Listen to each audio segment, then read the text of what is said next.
In his 1886 novella, The Death of Ivan Ilyich, the Russian literary genius Leo Tolstoy tells a story about a successful businessman named Ivan Ilyich, who, at the age of 45, is suddenly stricken by a life-threatening injury that confines him to his bed.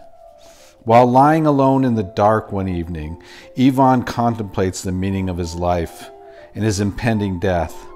He realizes that, except for his childhood, he has lived an artificial life as compared to an authentic life.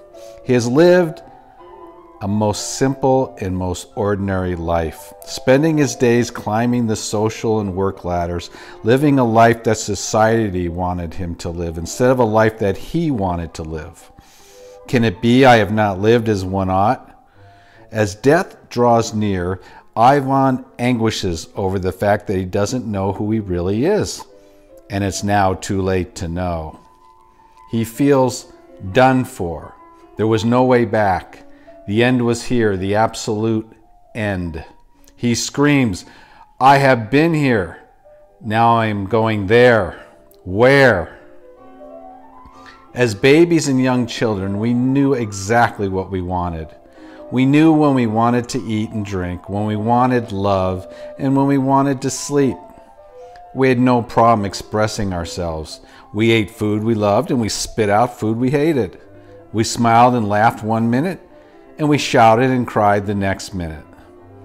But as most of us grew older, something happened along the way of life. We got sidetracked. We lost touch with our original physical needs and values and beliefs and the deep desires and passions of our heart. We replaced them like Ivan Ilyich did with what other people wanted us to do.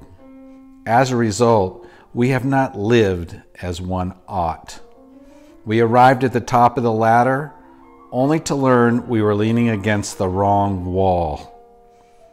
If we truly want happiness, we must learn from Ivan Ilyich and choose to live as one ought to live. We can choose to discover and live in harmony with our ultimate life purpose. We must never tell ourselves like Ivan Ilyich that it's too late, because it's never too late. It's never too late to start over again, to begin fresh and new. It's never too late to be happy. By answering these three basic questions, we can all discover our ultimate life purpose. Question number 1. What would I enjoy doing every day? Question number 2. What would I enjoy doing every day even if I received no money for doing it? Question number 3. What would I enjoy doing every day even if I received no money for doing it, but which can bring me personal happiness, health, wealth, and love? Well, I enjoy being alone all day, you might say flippantly. Good luck showing me how to earn money doing that. My immediate response would be, well, great, start a home-based business. This individual's comments remind me of a college student who met his vocational counselor after his graduation ceremony. The counselor advised the student, "The key to your future success is doing something you really enjoy doing each and every day of your life."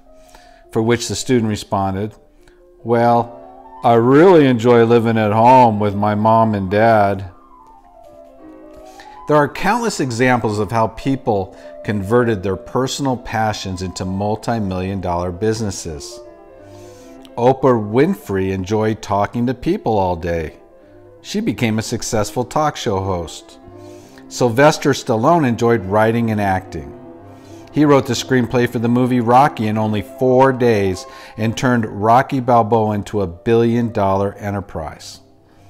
Steve Jobs and Bill Wozniak enjoyed building personal computers inside their parents' home garage. They went on to own the largest company in the world. Timothy Ferriss enjoyed his free time and travel, so he authored The 4-Hour Workweek and made his dream a reality. Michael Jordan enjoyed playing basketball, and you know how his story ended. But my most favorite example of doing what you enjoy doing all day is author J.K. Rowling. a mother who saw herself as a total failure. Her marriage had ended. She was jobless with a baby, and she was diagnosed with clinical depression. She applied for welfare benefits and described her situation as being poor as possible in modern Britain without being homeless. She always loved telling fantasy stories, and out of sheer desperation, she started writing one story at a local cafe. The story became the best-selling book entitled Harry Potter and the Philosopher's Stone. J.K. Rowling went on to write 7 more Harry Potter books. She sold 11 million copies of her 7th book in the first 24 hours of its public release. In total, she has sold over 400 million copies of her books and has become a billionaire. One of my childhood friends enjoyed reading comic books, a seemingly worthless financial endeavor. He now owns a successful comic book store that buys and sells vintage comic books for tens of thousands of dollars.